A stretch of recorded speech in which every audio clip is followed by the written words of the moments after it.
Καλημέρα σας. Εδώ είναι καλημέρα. Έξω βρέχει. Να ξέρετε, όταν βρέχει είναι καλημέρα. Ποτίζεται η γη. Διασπάται μέρος του οξυγόνου κατά την πτώση της σταγόνας, διασπάται μέρος του οξυγόνου και διαχέεται στην ατμόσφαιρα.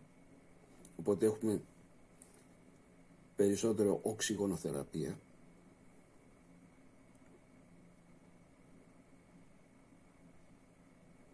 Και πιστεύω ότι καλό είναι να αερίζουμε και τα σπίτια μας που και που. Συνεχίζουμε το μεγάλο μας θέμα. Θάνατος.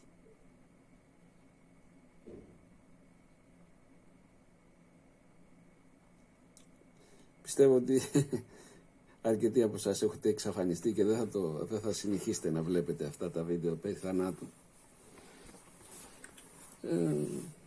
Εγώ το μόνο που θέλω να σας πω είναι το εξής, ότι σκοπός μου είναι να προσπαθήσω να σας δώσω πράγματα προς σκέψη. Πρέπει όμως και εσείς να ψάξετε. Δεν μπορεί να με ακούτε έτσι τυφλά. Δεν είμαι ο μάγος, ούτε ο ηγέτης σας, ούτε ο πάστοράς σας, ιερέας σας ή οτιδήποτε να σας πω πράγματα. Και εσείς ασυζητητοί να τα σκεφτείτε. Άλλοι βέβαια είναι ερευνάτε τα γραφάς. Άλλοι είναι πίστευε και μια ερεύνα. Το ερευνάτα στα γραφάς πιστεύω ότι αρμόζει στους Έλληνες, γιατί είμαστε παιχνιδιάριδες, κανταλιάριδες, αντιδραστικοί, ξερόλες, προπαντός. Η ημιμάθεια είναι χειρότερο και από την αναμάθεια. Οπότε ακούτε εμένα, ακούτε 2-3 βιντεάκια δεξιά-αριστερά, μάθαμε τι είναι ο θάνατος, μάθαμε τι θα κάνουμε. Εγώ θα ξεκινήσω διαφορετικά.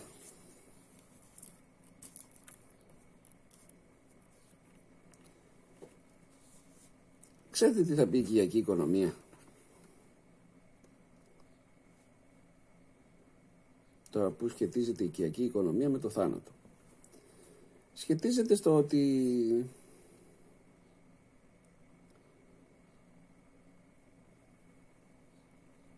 εάν δεν ξέρουμε πώς θα ζήσουμε, θα πεθάνουμε χωρίς να ζήσουμε.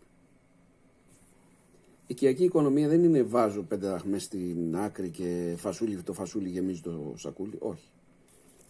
Η οικιακή οικονομία που... εδώ πάμε στις θεωρίες συνωμοσίες. Δεν μας μαθαίνει κανένας. Κανένας δεν μας μαθαίνει. Το μόνο που λένε όλοι η δύναμή μας είναι το πορτοφόλι μας. Δεν καταλαβαίνουμε ότι η οικιακή οικονομία είναι τα του οίκου μας, του δικού μας. Ο οίκος είναι εδώ, κάπου εδώ, κάπου εδώ.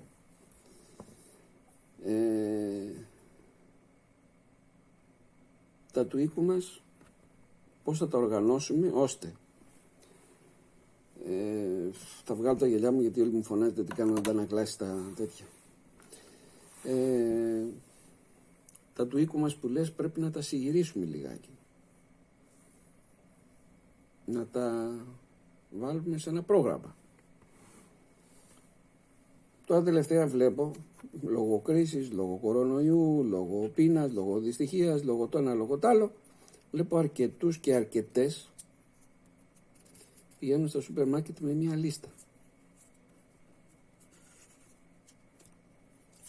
Εγώ φανταστείτε όταν ήμουνα από προηγούμενες εκδόσεις χαζός και εργατικός, πήγαινα στο σούπερ μάρκετ και δεν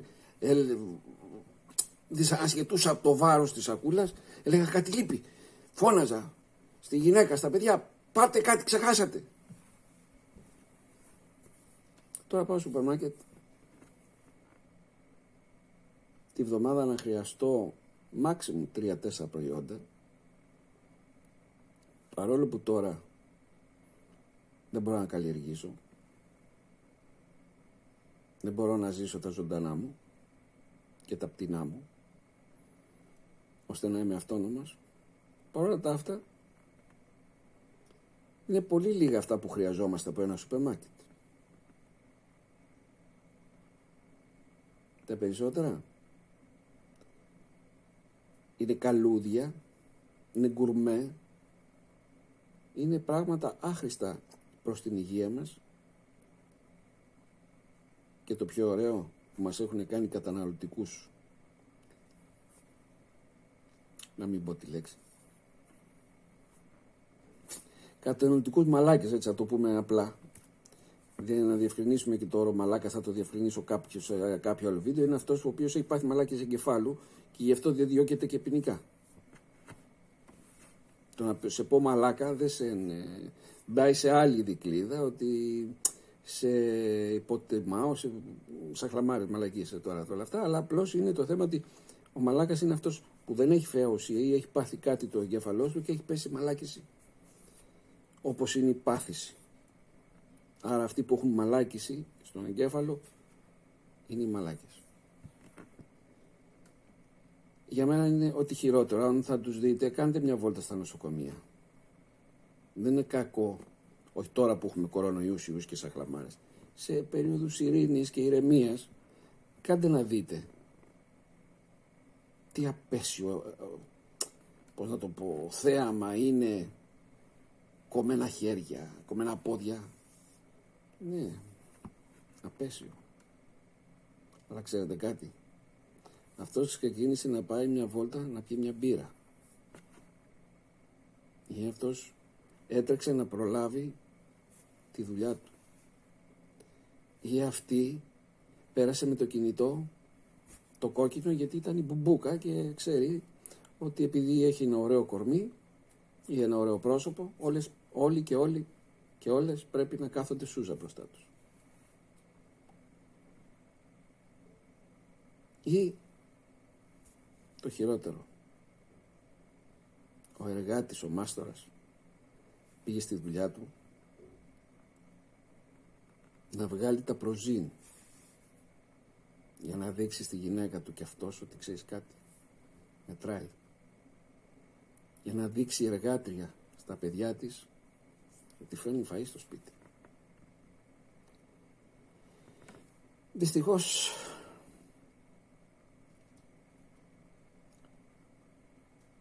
βλέπετε γύρω μας είναι ο θάνατος συνέχεια. Μην ξεχνάμε το θέμα μας. Μην το παίζουμε τραλαλά και τραλαλά. Απλώς πρέπει να συνειδητοποιήσουμε ότι ό,τι και να κάνουμε, ο θάνατος παραμονεύει.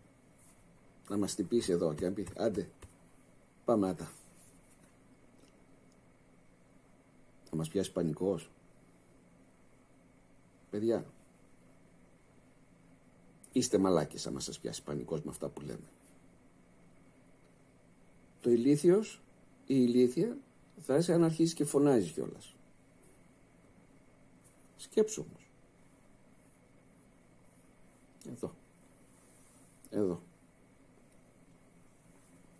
Εδώ σκεφτόμαστε. Μάλλον εδώ αισθανόμαστε ότι υπάρχουμε. Λόγω των ματιών, λόγω της όσφρησης, λόγω της ακοής. Αυτό εδώ το κομμάτι είναι ότι αισθανόμαστε το εγώ μας. Αν κάνουμε έτσι βλέπουμε το κορμί μας. Τα χέρια μας, τα πόδια μας. Αλλά όταν αισθανόμαστε είμαστε εδώ. Σκεφτείτε.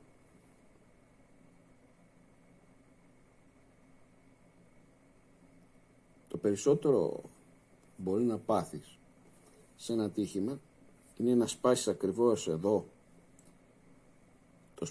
τη σπονδυλική σου στήλη και να μείνεις ανάπηρος. Άλλη τραγωδία. Άλλη τραγωδία. Να έχετε ένα άτομο μέσα στην οικογένεια ο οποίος είναι στο κρεβάτι. Υποχρεωτικά το ταΐζουμε γιατί δεν μπορούμε να τον αφήσουμε να πεθάνει. Ναι, αλλά αυτός δεν μπορεί να κουνηθεί. Χέζεται, κατουργέται πάνω του, λερώνεται. Και ξέρετε, ένα κορμί το οποίο είναι όσο και να είναι και 50 κιλά να είναι, 40 κιλά μια μπουμπούκα που κάνει και δίαιτα. αν πάει να το πιάσεις την ώρα που είναι σε ακινησία, είναι πάρα πολύ βαρύ και πάρα πολύ δύσκολο να το μετακινήσεις. Αυτές οι οικογένειες υποφέρουν και από ψυχικό και από σωματικό, να το πω, πρόβλημα αυτό. Διότι περισσότεροι και οι περισσότερες έχουν πάθει τη μέση τους, τα ισχύα τους, οι πλάτες τους, τα χέρια τους. Το να θες να κουνήσεις κάθε μέρα 2-3 φορές το συνάνθρωπό σου, την οικογένειά σου, το μέλος της οικογένειάς σου που έχει πάθει αυτό το ατύχημα, είναι δύσκολο και πολύ οδυνηρό και πολύ κουραστικό, και φτάνουμε και στο τελευταίο στάδιο που αρχίζουμε πλέον και βλέπει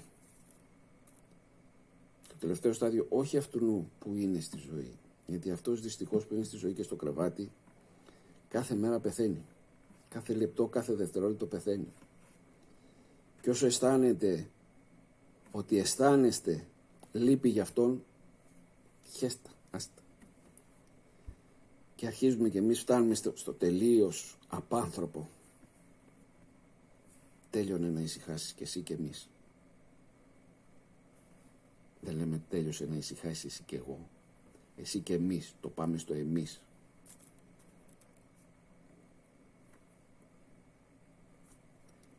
Αυτά είναι έτσι περιληπτικά τα θέματα τα οποία πρέπει να τα εξετάσουμε μέσα μας σιγά σιγά. Δεν θέλουμε βιασύνη, χρόνο θέλουμε. Που θα τον βρείτε, κόφτε το κεφάλι σας. Εδώ, τικ, κόφτε το, βγάλτε το μυαλό σας και κάντε ό,τι θέλετε. Όταν είχα κι εγώ χρήματα και το παίζα χαζός και εργατικός, είχα πάει σε έναν ψυχολόγο κι εγώ να δω τι είναι αυτός ο ψυχολόγος. Ευτυχώς τον ακριβοπλήρωσα τότε, αλλά έπεσα σε καλό ψυχολόγο, σε καλό επιστήμονα, ο οποίος μου είχε πει το εξής: πέρα των 3 συνεδριών, εγώ αρχίζω και σου παίρνω χρήματα, δεν σου κάνω τίποτα. Για να δούμε τώρα, έχουμε αντανακλάσεις. Κάτι μικρές. Τι μου είχε πει σε αυτές τις συνεδρίες? Πόσες ώρες την ημέρα, μου λέει, θέλεις να είναι για να προλαβαίνεις?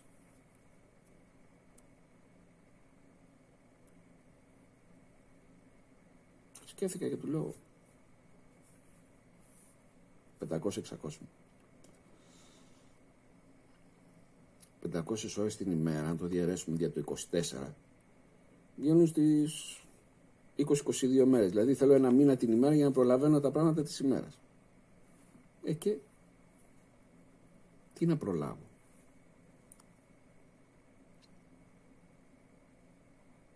Αυτά που δεν έκανα όταν έπρεπε να τα κάνω. Δηλαδή, δεν έβαλα κάτω ένα χαρτί και ένα μολύβι και να πω, μάλλον δεν έβαλα ένα χαρτί κάτω, να πάρω ένα μολύβι και να γράψω: θέλω να είμαι ο καλύτερος, θέλω να είμαι ο μορφότερος, θέλω να είμαι ο δυνατότερος, θέλω να είμαι ο πλουσιότερος, και να αρχίσω. Το καλύτερος, οι περισσότεροι θα σας πάει στο θέμα ότι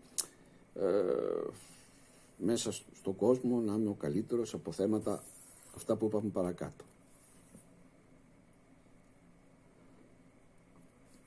Θα σας δείξω τώρα ένα βιντεάκι με όλα αυτά γραμμένα για να μπορείτε να τα συγκρατείτε, γιατί ο λόγος είναι και έφυγε.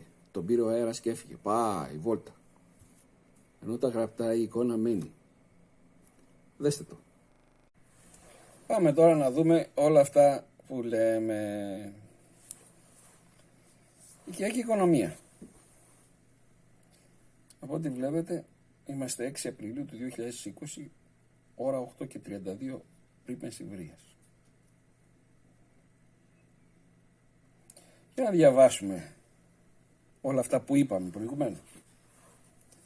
Να είμαι ο καλύτερος. Τι σημαίνει? Να αισθάνομαι εξαίσια, ειδονικά, Να είμαι ομορφότερος, να με κοιτάνε όλοι, να λιώνει το αντίθετο φύλο. Να είμαι ο δυνατότερος, να τους πλακώνω όλους. Πόλεμος. Μπορεί.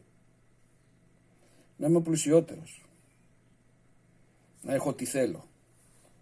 Καταναλωτικός. Μπορεί. Περιληπτικά. Τι σημαίνει να είμαι ο καλύτερος? Πάντοτε βάζουμε τον εαυτό μας πρώτα. Να είμαι εγώ, κάνω, μπορώ, δείχνω, βλέπω, τρώω. Θα αρχίσω από το τελευταίο για να πάμε πάνω. Να είμαι πλουσιότερος. Να έχω τι θέλω, δηλαδή να είμαι κατανοητικός. Σας θυμίζει τίποτα?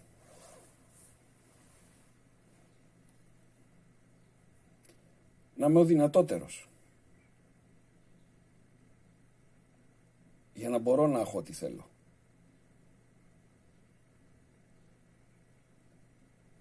Πόλεμος. Επιβολή των κανόνων μου για να είμαι ο δυνατότερος. Μέσων ήρεμων ή άγριων μέσων. Να είμαι ομορφότερος. Ίσως γι' αυτό βλέπετε όλες οι μπουμπούκες πλέον και όλοι οι μπουμπούκοι έχουν κατακλείσει τα Ινστιτούτα Καλονής.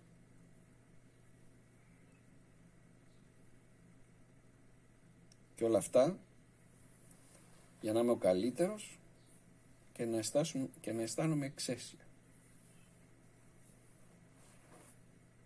Εγώ.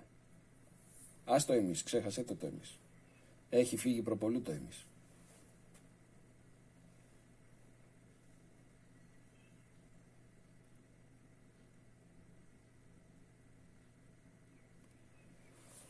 Να αναλύσουμε το πλουσιότερο. Έχετε γράψει ποτέ το να έχω τι θέλω, τι σημαίνει? Θέλω ένα σπίτι, θέλω ένα αυτοκίνητο, θέλω 10 τροχόσπιτα, θέλω 20 καράβια, θέλω τα πιλάφ του Αβράχ και του Ισαάκ, τα κρέατα όλη της οικουμένης, τα κινητά, τα τάμπλετ, τις τηλεοράσεις, τα κρεβάτια, τις κουζίνες, τα κατσαρολικά μας, τις τραπεζαρίες μας, τα εργαλεία μας.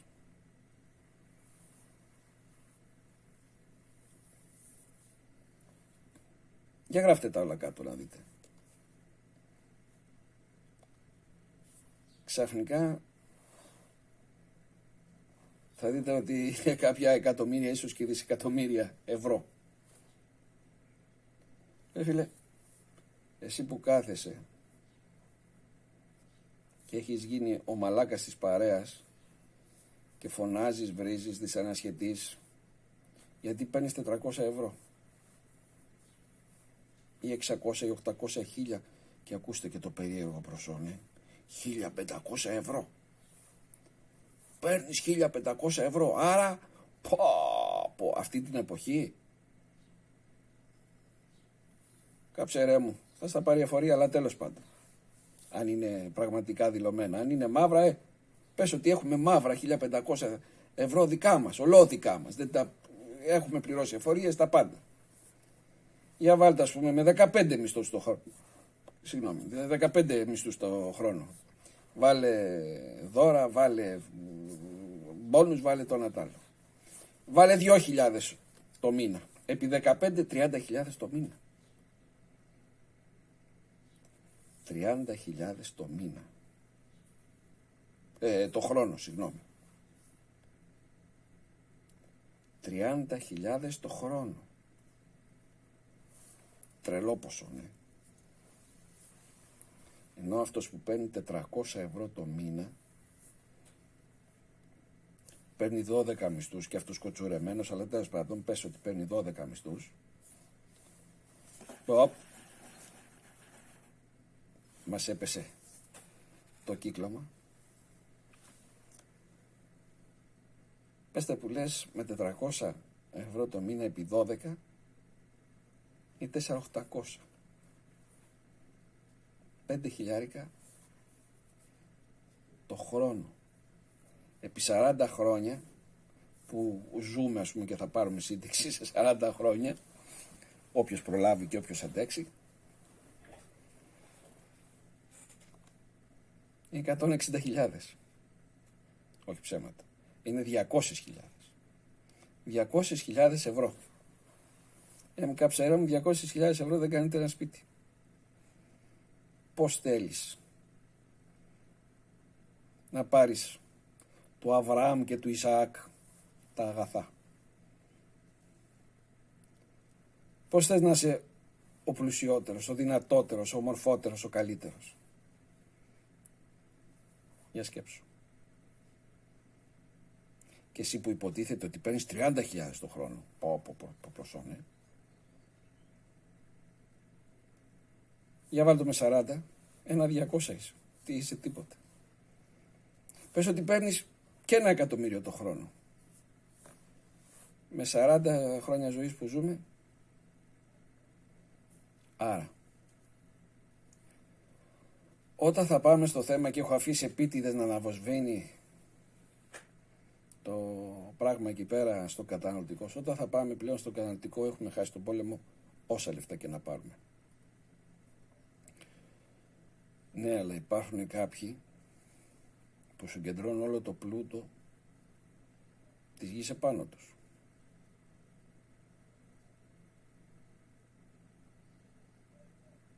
Δεχτώ. Γιατί? Και τα βρήκαν, γιατί μπόρεσαν, γιατί ήτανε, γιατί.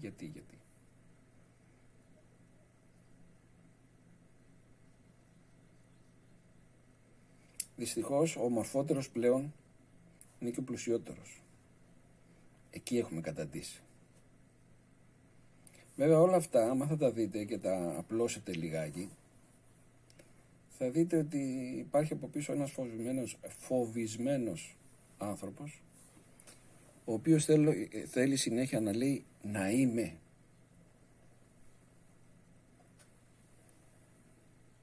Όχι να είμαστε. Για πέστε μου, ποιος πολιτικός είπε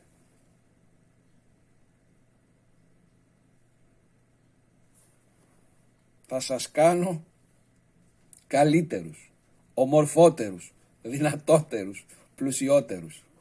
Ποιος πολιτικός σας το είπε? Όλοι? Σοβαρά? Γιατί εγώ νόμιζα ότι όλοι οι πολιτικοί λένε θα σας κάνω χειρότερους, ασχημότερους. Πώς το λένε αυτό, αδυνατότερους και πάμπτωχους. Γιατί? Για να μπορώ εγώ να είμαι αυτός που βλέπετε.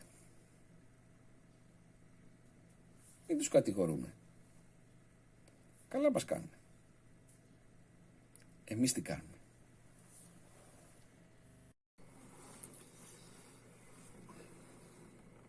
Δεν μας κάνουν καλό. Δεν χρειαζόμαστε εμάς. Αφήνουν να μην μπορούμε να φάμε ό,τι θέλουμε, να μην παχύνουμε, να μην τρέχουμε στα γυμναστήρια, να μην κουραζόμαστε.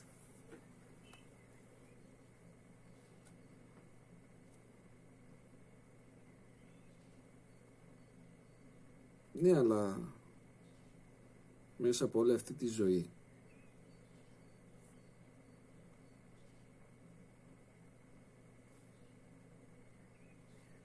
του καταναλωτισμού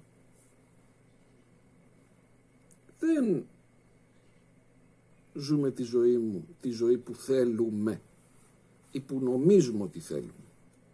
Γιατί και αυτά είναι αλληλένδετα. Τώρα τελευταία ακούω κάποιες θεωρίες συνωμοσίας περί Matrix, περί παραλληλών συμπάντων.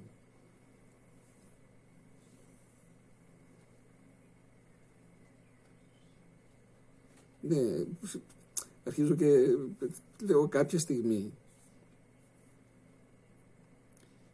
πόσο, πώς τον λέγανε αυτόν τον χοντρό του Πασόκ, με τα γυαλιά σαν και εμένα, έτσι ήταν, γουρουνοειδές, ο Πάγκαλος. Είχε γυρίσει τότε που είχε βάλει υποψηφιότητα στην Αθήνα, περίπου Μάρτιο-Απρίλιο θυμάμαι αυτή η δήλωσή του, και οι εκλογές γινόντουσαν Οκτώβριο-Νοέμβρη, αν θυμάμαι καλά. Που γύρισε και είπε, ποιος Αβραμόπουλος, ποιος είναι αυτός, ποιος τον ξέρει, ούτε η μάνα του δεν τον ξέρει. Εμείς όμως ξέραμε από Μάρτιο ότι θα βγει κάποιος Αβραμόπουλος δήμαρχος της Αθήνας, της Νέας Δημοκρατίας. Άρα, πάλι μπαίνουμε στο παιχνίδι, είναι στημένο και πολύ καλά παιγμένο. Οπότε φτάνουμε στο θάνατο χωρίς καν να ξέρουμε. Έτσι είναι η ζωή, θα μου πείτε. Εντάξει, ζήστε τη.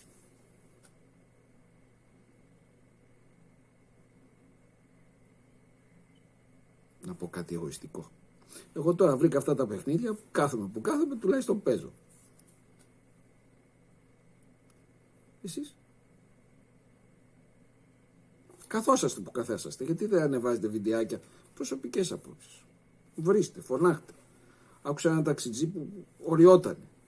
Βρε μαλάκες, γιατί δεν καθόσαστε μέσα, ρε παππούδες, ρε τόνα, ρε τάλο, και εμείς δεν βγαίνουμε, δεν μπορούμε, δεν κάνουμε δίκαια να μείνουμε μέσα, να βγούμε αργότερα, να κάνουμε, να δείξουμε. Δίκιο άνθρωπος. Νέο παιδί ήταν, 30. Δίκιο. Πανικόβλητος.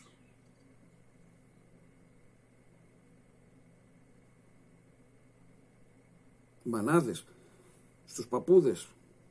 Τι κάνετε εκεί πέρα, πάτε όλοι μαζί και ψωνίζετε στη Λαϊκίδη και μας κόψατε να μην μπορώ να πάρω τη σέξη την ντομάτα και τη σέξη την πιπεριά που μας λέει και ο Άκης στα βιντεοκλίπ του.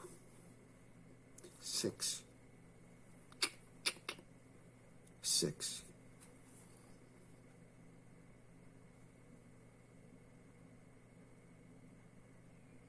Εγώ δεν ξέρω τι είναι το σεξ. Εγώ ξέρω τι θα πει ο έρωτας. Το σεξ είναι ξένη γλώσσα. Δεν μου δίνει φαντασία. Το μόνο που μου δίνει είναι να πέσω πάνω σε μια γυναίκα, να τελειώνουμε, τελειώσει.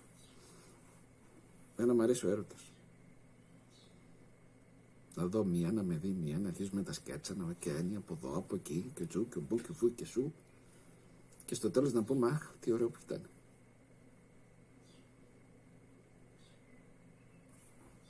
Ναι, αλλά ήτανε. Τέλειωσε. Τέλος. Ίσον θάνατος. Έγαμε το. Πάλι το χαλάς. Μάλλον σας το χαλάω.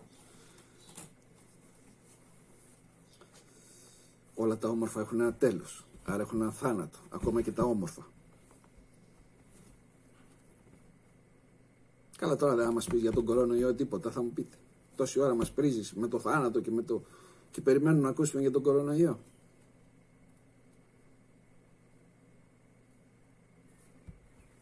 Συνδυάστε τα όλα αυτά. Μελετήστε τα όλα αυτά. Εσείς.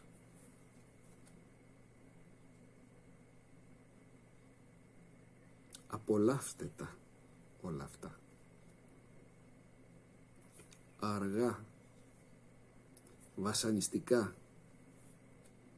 Κάνει καλό και στο στομάχι.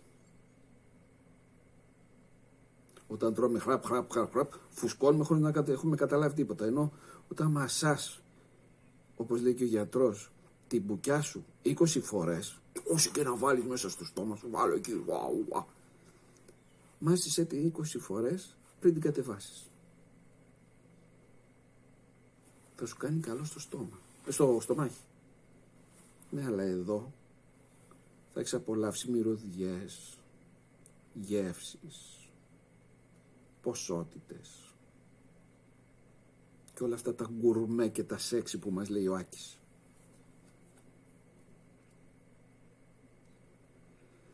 Γιατί και αυτά μόλις πάνε εδώ στο στομάχι, τέλος.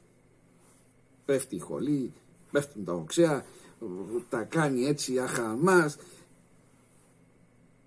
παίρνει τις βιταμίνες, σκοτώνει τα υπόλοιπα, πράφ, εμείς πετά. Και έχετε ο αχόρταργος και σου λέει, άμα δεν τα ρίξεις, στα ρίχνω ξανά μέσα. Ναι, αλλά εγώ την έσκασα του αχόρταργου. Έβαλα το δίκτυο τη σούλεν και πάνε όλα με αυτά στη θάλασσα για να τα φάνε τα ψάρια. Ωραία είμαστε. Πολύ ωραία είμαστε. Αυτά έπρεπε να πηγαίνουν στο έδαφος για να γίνονται λίπασμα, όχι στη θάλασσα. Γιατί με το βιολογικό καθαρισμό τώρα, καινούργια έμπνευση που γίνεται, κάτι και εκεί δεν πάει καλά. Δεν πειράζει όμως. Η εξέλιξη. Ο καταναλωτισμός έχει και εξέλιξη. Ο θάνατος όμως δεν έχει εξέλιξη. Τακ, τακ. Τελειώσαμε, σου λέει.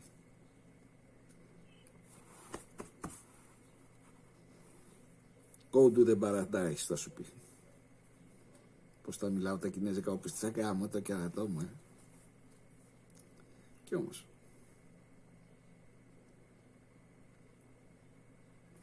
Μάλλον το πούστης διορθώστε το. Κερατάς βάλτε τον και όχι πούστης. Κερατάς. Πώς θα μιλάω κερατάς. Πώς μεταδίδω και αλλάζω θέμα. Προσέξτε να δείτε.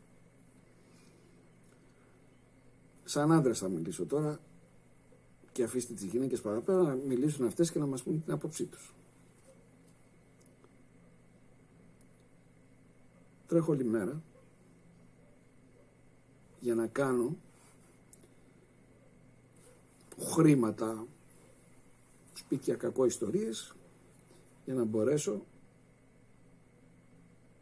να γίνω και όμορφος, να προσελκύσω ένα άλλο έτερο διαφορετικό φύλο, μια γυναίκα δηλαδή, να μπορέσω να κάνω έρωτα μαζί της, να ικανοποιηθώ σωματικά. Για μένα ο έρωτας είναι μια μάχη που πρέπει να την κερδίσουν και οι δύο. Γιατί αν δεν την κερδίσουν και οι δύο, τότε έχουμε πρόβλημα. Δεν πάνε να είμαι ο μορφότερος, ο πλουσιότερος, οτιδήποτε. Θα αρχίσει η άλλη τώρα να δυσανασχετεί. Θα σου λέει τώρα πάλι θα με βάλεις κάτω και δεν θα ευχαριστηθώ, δεν θα κάνω τίποτα, ή το αντίθετο.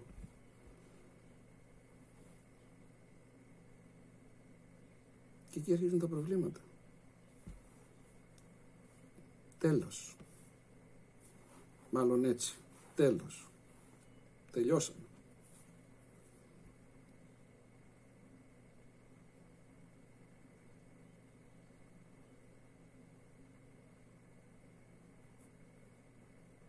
Καταναλωτικός. Δεν πάω στο χείριστο ότι επειδή έχω χρήματα με τα λεφτά μου και την κυρά μου, αυτό είναι χείριστο. Εκεί υποβαθμίζω σιγά σιγά τον εαυτό μου τόσο πολύ που αρχίζω πλέον και κατούρατα.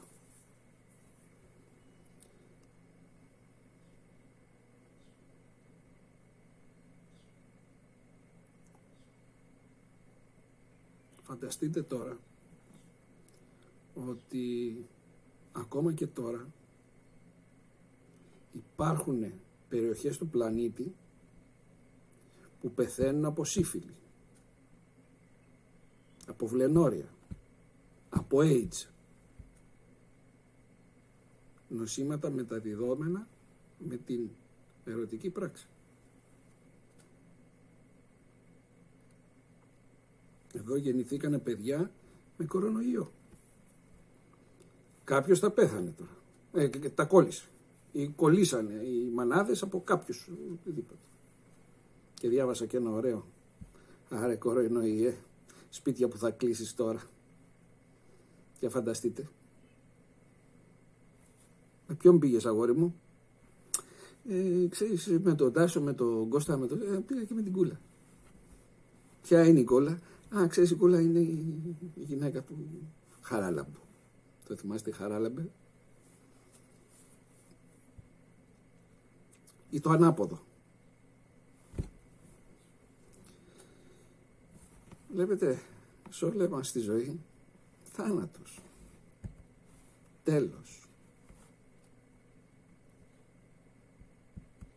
Μήπως αυτό το τέλος ή αυτό το θάνατο πρέπει να τον κάνουμε πιο όμορφο και να τον απολαμβάνουμε? Λέω εγώ.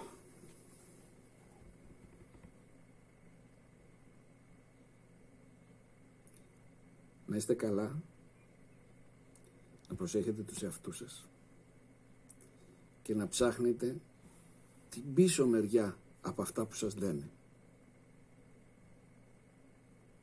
Υπάρχει και η άλλη ανάγνωση. Πάοτε το νόμισμα, η όψη, η πλευρά, η αντίληψη, η θεωρία, εκεί την πίσω μεριά. Όπως έχουνε και οι νόμοι στο δικαστήριο. Φιλάκια.